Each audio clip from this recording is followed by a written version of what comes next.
Rise of the Lycan Princess. Chapter 2. Narah stayed awake for most of the night, huddled on the edge of her narrow bed, haunted by the words she had overheard near the storage shed. She kept reliving the moment she realized Caspian and Arya were planning to remove her from the role of Luna, with Caspian confirming how the elders had never fully approved of her. Every so often she touched the slender chain around her neck, as though it might anchor her in a world that had suddenly grown hostile. By the time dawn began to tint the sky, she had barely slept, her eyes stinging from the tears she struggled to hold back. When daylight finally broke, she felt torn between fleeing quietly or confronting Caspian face to face. Running away in the dead of night carried a kind of safety, but it also felt like an admission of utter defeat. Confrontation, though terrifying, would at least preserve some dignity. She had served the pack for 6 months as Luna, and even if she was never truly accepted, she believed she deserved the chance to speak her mind. She rose from the bed on trembling legs, splashed cold water on her face, and changed into a simple skirt and blouse. She avoided looking at her reflection in the small mirror above her dresser, afraid she would see only heartbreak and failure. Instead, she tried to focus on the sense of resolve stirring in her chest. If Caspian wanted to strip away the last shred of her belonging, he would have to speak those words directly to her face. Stepping into the hallway, she found it eerily quiet. Only a few faint murmurs drifted from distant rooms. Most of the pack had stayed up late at the previous night's event, celebrating or gossiping, and she suspected they were now sleeping off the festivities. She walked through the corridors, her footsteps a soft echo on the floorboards. The hush of dawn allowed her mind to race with thoughts of what she might say and how he might respond. When she reached the wide veranda on the house's eastern side, she spotted him. Caspian stood at the railing, still dressed in the casual clothes he often wore when patrolling early in the morning, dark pants and a simple gray shirt with the sleeves rolled to his forearms. The light haloed him, intensifying the natural aura of authority he carried. She hovered near the open doorway, her heart thudding in her ears, then cleared her throat lightly. He turned as though sensing her presence before she made a sound. His storm-gray eyes held a guarded look, and for a moment, they simply regarded each other in the growing daylight. She could almost imagine a time when that gaze might have softened for her, but it never had. "Caspian?" she said, her voice strained despite her efforts to stay calm. "We need to talk." His expression flickered with something unreadable. He inclined his head, giving her a slight opening to speak. They both knew this confrontation was coming. She swallowed. "I overheard you and Arya last night. I know you plan to end our arrangement. I know the elders never wanted me as Luna, and you've decided to go along with their wishes." He set his jaw, looking away for an instant before meeting her eyes again. "You should not have been listening in on private discussions," he said, though there was little heat in his voice. He almost seemed resigned. Her cheeks burned. "It doesn't matter how I found out. The point is you're casting me aside." He exhaled, the tension evident in the set of his shoulders. The pack elders have made it clear. An Omega who cannot shift is not suitable as Luna. This arrangement was forced, and it never functioned as it should. I've tried to make the best of it, but we both know it hasn't worked. A swirl of grief and anger rose in her chest. She recalled the many evenings she waited for him to ask how she was doing, to show any sign of genuine partnership. "You never tried," she retorted, voice catching. "You barely spoke to me outside of official matters. You treated me like an afterthought. How could it have worked if you never gave it a real chance?" He rubbed the back of his neck, frustration flickering across his features. "Let's be honest. You don't have a wolf, Narah. You can't sense the bond the way I can. Even if we had tried more, I'm not sure it would have made a difference." He paused, something that looked like guilt passing over his face. "I'm not saying this to hurt you, but the pack has expectations I cannot ignore. They want a Luna who can take on the full range of duties, who can be recognized by tradition and nature. She felt tears sting her eyes, but she refused to let them fall. "That doesn't make it right," she insisted, her voice trembling. "I worked so hard to fulfill every responsibility you gave me. I tried to be what you and everyone else wanted. I was humiliated, ridiculed, and treated like I didn't belong. And where were you? Standing by, watching, as if none of it mattered." He hesitated, seeming at a loss. She thought she detected a flicker of remorse. "I'm sorry," he said eventually, though the word felt hollow. "I should have stepped in more often. But the truth is, I was never comfortable with this arrangement. I knew it wouldn't last. I believed less friction would arise if I stayed distant." Her heart clenched, a fresh wave of hurt rolling through her. "So, your solution was to let me suffer in silence and wait for an opportune moment to push me out?" She could hardly keep the bitterness from her tone. He spread his hands, a gesture of helplessness. "I'm not proud of it, but it's done now. The elders want a formal announcement so everyone understands the situation." Arya agrees. "In time, I will choose another mate. Someone who can serve as Luna without controversy." Narah squeezed her eyes shut, fighting to keep her composure. She had known this was coming, yet the reality stung like a fresh wound. "Fine," she choked out. "Then do what you have to do. But don't expect me to stand by like a docile scapegoat. If you're going to cast me aside, you can do it where everyone can see how little you valued me." She turned abruptly, refusing to show him the tears gathering in her eyes. As she hurried back inside, she heard him mutter her name, but she ignored it. She fled to her room, locking the door behind her. For several moments, she stood there, pressing her palms flat against the wooden surface, her chest heaving. She stared at the modest furnishings, a small bed, a worn dresser, and a solitary window. She had tried to make this space feel like hers, but it never had. She felt like an intruder in her own bedroom, living on borrowed time. Eventually, her trembling eased enough for her to think, if Caspian planned to make a formal announcement, it would likely happen soon, probably in front of the entire pack. Perhaps that was for the best, in a twisted way. She would at least walk away with her head held high instead of slinking off in the dark. She spent the next hour trying to calm the whirlwind of her thoughts. She folded her few clothes neatly, placing them in a small bag, though she had no idea where she would go next. An ache swelled in her, remembering the day she first stepped into this room after the elders pronounced she would be the new Luna. Back then, she had harbored hopes of acceptance and family. She had believed, foolishly, that her devotion could overcome her lack of a wolf. How naive she'd been. A knock at her door jolted her from her reverie. She opened it cautiously to find Cole standing there, his face tense with worry. "Narah," he said softly, eyes darting over her tear-streaked cheeks. "Are you all right? People are talking. They say the Alpha is going to speak soon." She forced a shaky breath. "He is," she confirmed. "I suppose you've heard the rest?" Cole nodded, eyes shining with empathy. "He's casting you aside, isn't he?" She bit her lip, willing herself not to cry again. "Yes. He says I'll no longer be Luna. I knew the higher-ranked wolves never accepted me, but somehow I thought it would take longer for them to push me out." Cole bowed his head, fists clenching at his sides. "It's wrong," he said, voice trembling with anger. "You did everything. Everyone else saw that.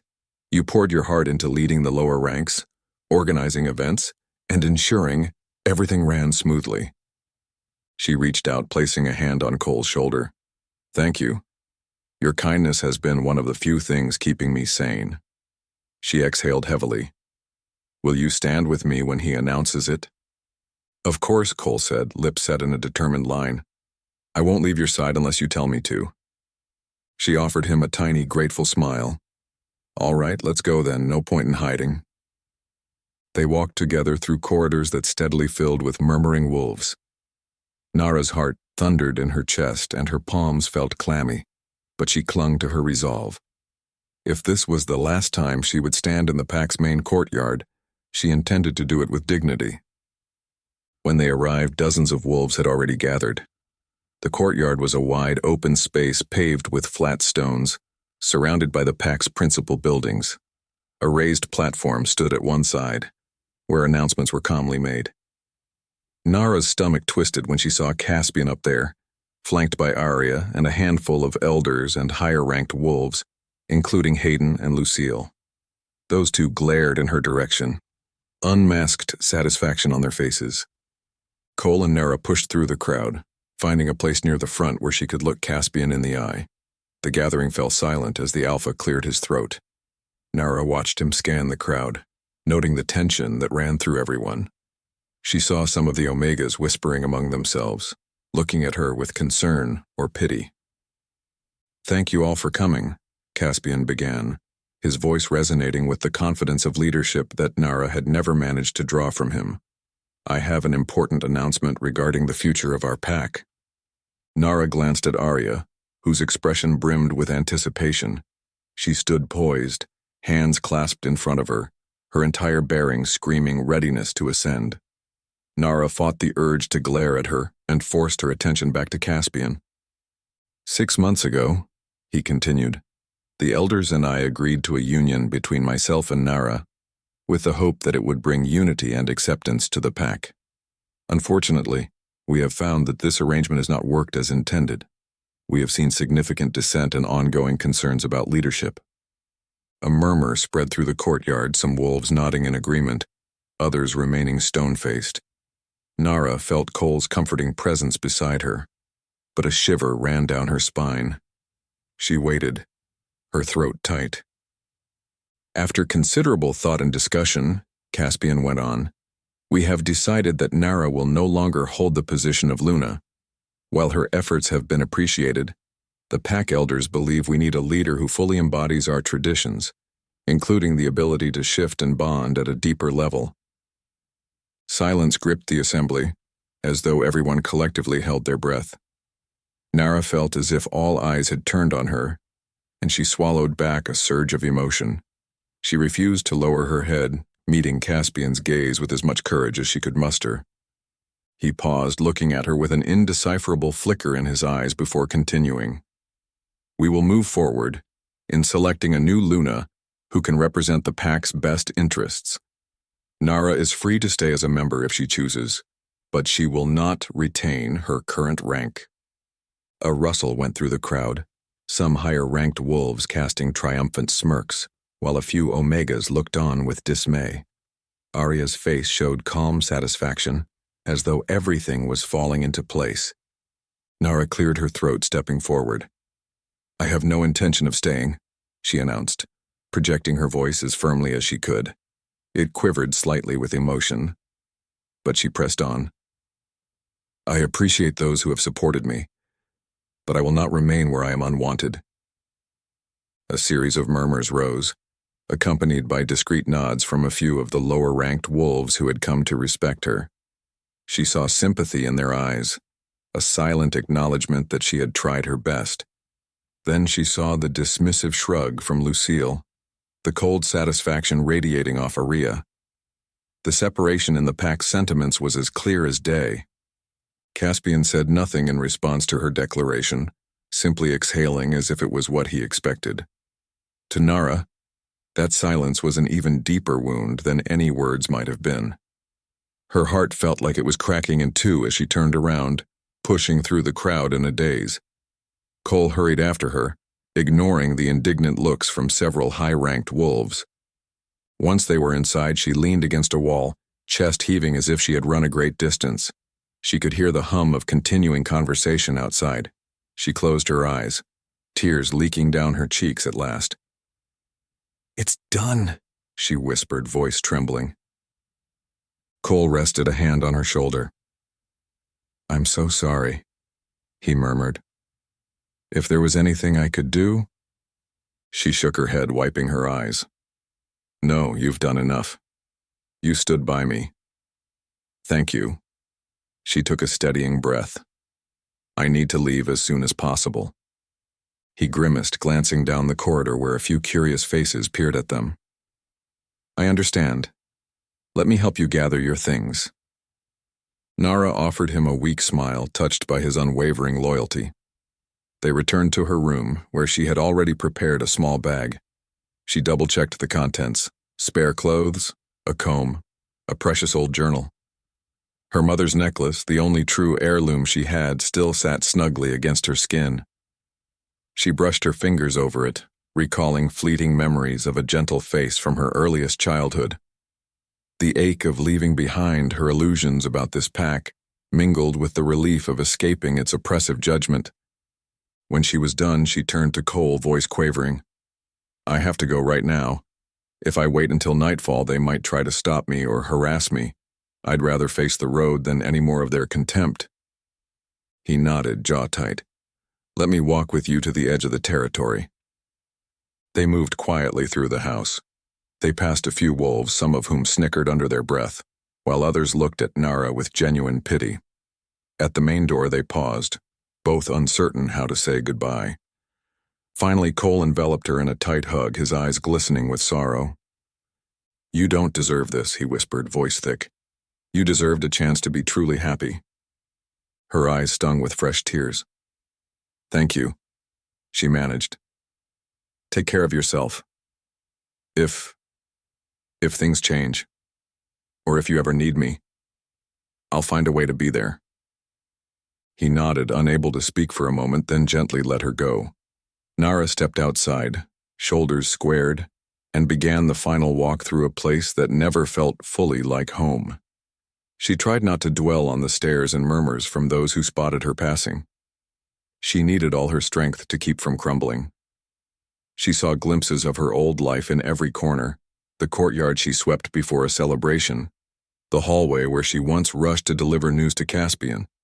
Now all of it was overshadowed by rejection and heartbreak. She made her way toward the thick line of trees marking the outer boundary, Cole trailing a step behind. When they reached the border, the air felt different, the forest strangely quiet. This was the place where she would finally sever all ties. Narah took a shaky breath and turned to Cole. "Thank you for everything," she whispered. "Tell the others, those who cared, that I'm sorry and that I wish them well." His lips parted, revealing 100 unsaid words. In the end, all he managed was a nod. His gaze flitted toward the territory behind them. "I will," he promised, voice trembling with emotion. They shared a final brief embrace, and then Cole stepped back into the shade of the pines.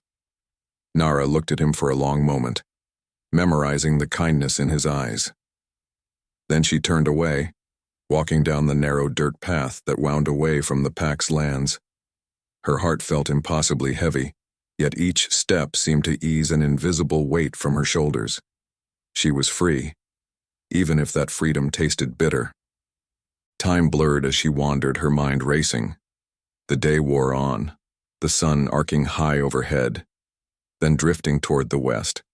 She came upon a dusty road that led through the forest, occasionally crossing a small clearing or passing by a trickle of a stream. She had no clear plan, only the certainty that she could not remain where she was scorned. A distant engine rumble snapped her out of her thoughts. She paused, scanning the road ahead, and saw 2 sleek black SUVs approaching at a steady pace. Her pulse jumped. She was alone, unprotected, and uncertain of strangers' intentions. The vehicles slowed as if they had been searching for something. Then, with a sudden squeal of tires, they came to a halt, blocking her path. Dust billowed into the air, forming a hazy cloud around the SUVs. Narah instinctively stepped back, heart pounding. The driver's door of the lead vehicle opened, and a tall, commanding figure emerged.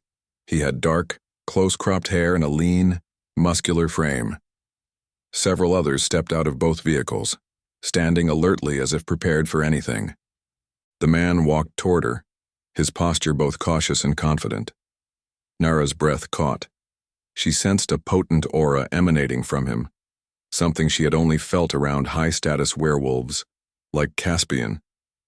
Yet there was a different quality here, something older and more intense, a power that made her pulse pound with an indefinable urgency. He stopped a short distance away, his eyes locking on her face. She tried to steady herself, though her pulse hammered. After a tense beat of silence, he spoke. voice low and resonant. "Are you Narah Blue Moon?" Her surname. Almost no one had used it in years, not since she was an orphaned child taken in by the pack. She swallowed hard, forcing the words out. "Yes. Who are you?" His expression shifted slightly, relief and a hint of wonder passing over his features. "My name is Lycan," he said. "I've been searching for you for a long time." He scanned her from head to toe, then his gaze fell upon the delicate chain around her neck. "That necklace. Do you have any idea what it means?" She lifted a shaky hand to the small silver pendant, shaped in an intricate knot of swirling lines.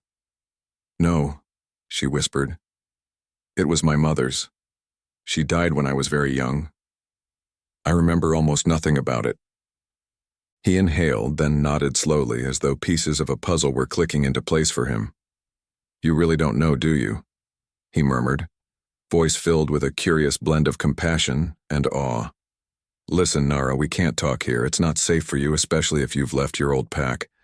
My people and I will explain everything, but we need you to come with us." The others who had exited the SUVs maintained a respectful distance, watching with guarded expressions. Narah's heart thundered. A million questions stormed her mind. She looked up into Lucian's eyes, feeling both wary and strangely reassured by his presence. "Explain what?" she asked, voice nearly cracking. He took a slight step closer, lowering his voice. "You're my sister. You're a lost member of our family, one we believed dead years ago. And you're not just any werewolf. Your bloodline is Lycan. You are, in fact, a lost princess of our royal house." The words slammed into her like a physical blow, stealing her breath. She stared at him, stunned. That can't be right," she managed, shaking her head in disbelief. "I can't even shift. How could I be Lycan? And a princess of all things?" Lucian hesitated, empathy softening his gaze. "I know this is difficult to accept," he said, "but we have reason to believe your wolf was magically bound or suppressed after you were separated from our family. It prevented you from shifting, kept you hidden, maybe even kept you safe. That necklace is the key, given to you by our mother before everything went wrong." Her breath came in short gasps, her world tilting. Could such a thing be true? She recalled her nights in the pack, the scorn and pity for being unable to shift. She remembered fleeting dreams of running under moonlight, but never any real transformation. Was it really possible that magic and royal lineage explained all her pain? She wrapped her arms around herself, taking an unsteady step back. "You're saying my mother was Lycan royalty? And that I have a brother I never knew about? That I was lost, not abandoned?" Her voice shook with the force of these revelations. Lucian nodded slowly, each motion laced with sincerity. "Yes. I've spent the past few years tracing rumors of a child who vanished after a rogue attack destroyed one of our family's outposts. I only recently heard about an Omega named Narah Blue Moon living in a werewolf pack. We came as soon as we could. It's time you knew the truth." She tried to breathe normally, but shock constricted her lungs. Her entire sense of identity wavered, balanced on the edge of a stranger's explanation. "How do I know this isn't some trick?" she asked, voice trembling. "I have nothing, no memories, no proof." "I can prove it," he said gently. "We have records, belongings, items that only you would recognize if you saw them again. Our parents. They've never stopped searching for you. Please come with us, and we'll show you everything." She stared at him, waging an internal war between disbelief and a strange, flickering hope. She felt raw from Caspian's rejection, adrift in the world. If there was even a chance she had a real family waiting, people who actually cared, could she pass it up? Her grip tightened on the bag slung over her shoulder, her knuckles going white. The necklace seemed almost warm against her skin, a small point of contact with the mystery of her past. Another wave of tears threatened as she remembered The humiliating departure from the pack, her uncertain future. Perhaps unbelievably, this was a sign that she wasn't doomed to walk alone. "All right," she whispered, forcing the word out. "I'll come with you." Relief broke over Lucien's face. He reached out as though to offer a supportive hand, then appeared to think better of it and let it drop. "We should leave here right away. The road is dangerous, and the last thing we need is an encounter with any pack wolves who might challenge us." She nodded numbly, feeling as though she might collapse under the weight of so many emotions. Several of Lucien's companions helped open the SUV's doors, and Narah found herself climbing into the back seat. The air inside smelled of leather and coffee, and she tried to calm her pulse by staring at the tinted windows. Lucien slid in beside her, while the others took positions in the front and the second vehicle. The engines revved, and they pulled away from the spot where they had intercepted her, winding back onto the main road. For a while, Narah simply sat in tense silence, glancing sidelong at Lucien. She noticed how his features, though sharper and more masculine, held a subtle resemblance to her own. A similar arch of the brow, a hint of the same bone structure. It unsettled her almost as much as it fascinated her. Could it be true? She touched the necklace again, thinking of how she had always worn it, never knowing its significance. Every memory she possessed of her earliest childhood was murky at best, scents and shapes, the warmth of a mother's embrace. If there was a real family out there, if they had spent years searching for her, then she had lost more than she ever realized. That thought weighed heavily on her heart, mingling with the sting of Caspian's rejection into a chaotic swirl of sadness and cautious hope. Eventually, Lucien spoke, his tone quiet enough that only she could hear. "I know this might feel too sudden. If you have questions, I'll do my best to answer." She pressed her lips together, sorting through the swirl in her mind. "You say, our parents are alive? Both of them?" He nodded. "Our father leads our people. He is the Lycan king, recognized by the older bloodlines as the rightful ruler of many clans. Our mother is queen, though she's quieter, focusing on the well-being of our family and our people behind the scenes. Losing you devastated them." Narah's throat tightened.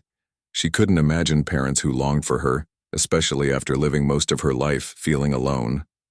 A tremor passed through her. "I still don't understand how I ended up in that pack. They told me they found me wandering near the woods. They never mentioned an attack or anything else." Lucien's jaw clenched. "It was chaos when the outpost was attacked. Rogues and traitors came together, and in the aftermath, we realized you were missing. I can only guess someone found you, assumed you were an ordinary orphan, and either sold or brought you to the pack. They might have concealed your identity because of your necklace, or simply never understood what it meant. My guess is they saw an orphaned wolf child and left it at that." She swallowed, her thoughts turning back to the pack. She recalled the teasing, the labels, the constant reminder that she was an Omega. None of them had truly known who she was, or maybe they simply didn't care. Had all those years of ridicule been predicated on a tragic misunderstanding? The SUV rolled along, the scenery changing from dense forest to rolling hills. Every so often, Narah glimpsed a meadow or a creek, though she hardly registered them, her mind consumed by questions. She kept returning to the same thought.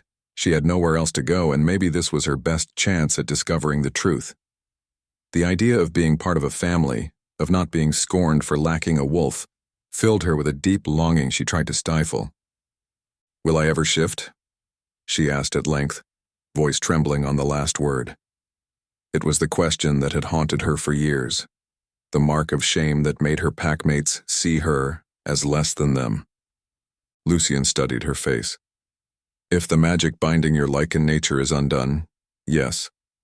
But it might be a difficult process. We have healers and mages skilled in old magic. They'll know more. For now, all you need to focus on is resting and trusting us to guide you." Narah nodded, though anxiety prickled at the back of her mind. She couldn't help imagining the moment she might first shift if that truly was possible. Would it hurt? Would it feel like a liberation after years of longing? Or would it be terrifying, something her body never learned how to handle? She closed her eyes, leaning her head against the back of the seat. The hum of the engine and the rhythmic vibrations under the tires offered a strange lull. Exhaustion weighed on her, a combination of emotional upheaval and restless sleep the night before. Despite her racing thoughts, she felt her eyelids grow heavy. Lucian must have noticed because he spoke gently. "Rest if you can. We'll be traveling for a while." She murmured a faint acknowledgement, not sure she could quiet the storm inside her enough to rest. Yet slowly, fatigue overwhelmed her. Her last conscious thought before slipping into fitful sleep was the memory of Caspian's face as he stood before the pack announcing her removal. Then it merged with the flicker of Lucian's earnest eyes claiming she was royalty. The two images wove together, underscoring how drastically her life had changed in a single day. When she finally dozed off, her dreams were chaotic glimpses of unknown corridors, faceless figures calling her name, and distant howls in the night. She felt hands reaching for her, pulling her in different directions. One voice sounded like Cole, urging her to come back, another like Caspian's cold dismissal, and still another like Lucian's gentle reassurance. She drifted through it all, uncertain which path to follow. Sometime later, she awoke with a jolt as the SUV stopped for fuel. Outside, the sky had begun to redden, marking the approach of evening. A small roadside station loomed, and Lucian and the others hopped out, stretching their legs. Narah rubbed her eyes, feeling disoriented and vaguely uneasy. She realized she still had no idea where they were headed. Lucian opened her door, regarding her with a careful expression. "Do you need anything? Bathroom break? Something to eat or drink?" She blinked, her mind sluggish. Yes, I could use a moment." He offered his hand, helping her out. The air smelled of gasoline and asphalt, a stark contrast to the earthy scents of her former packlands. She noticed how the other wolves in Lucien's entourage moved with a fluid alertness, always scanning the surroundings. It reminded her of how warriors might stand guard. She stepped away to a small convenience store, feeling self-conscious.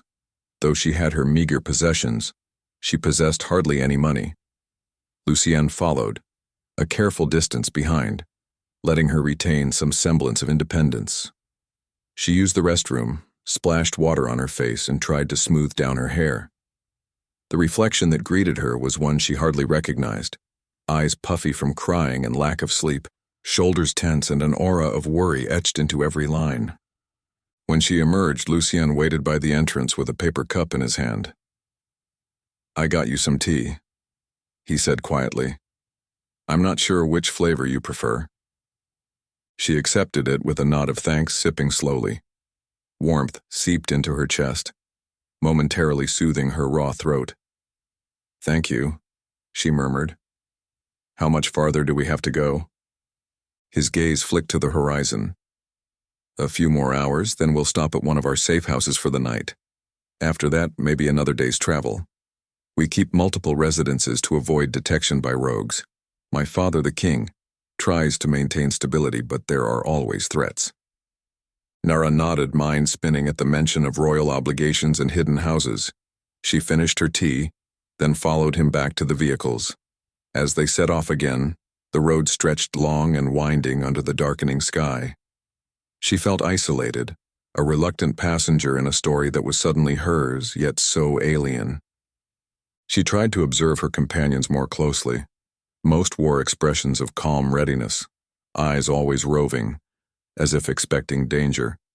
She caught snippets of quiet conversation, references to the king, to watchers on certain borders, to how they had scrambled to find Narah before the pack could do something worse. The idea that they believed the pack might harm her unsettled her. She knew they disliked her, but she had never imagined physical harm. Still, she recalled the cruelty in some wolves' eyes. Darkness settled in full by the time they turned onto a hidden side road, driving for another half hour until they reached a secluded lodge. Lanterns glowed in the windows, revealing a rustic but well-kept building surrounded by thick woods. Lucien helped Narah out of the SUV, guiding her inside. She noticed how the others quickly spread out, some checking the perimeter, others hauling supplies. It was all so organized.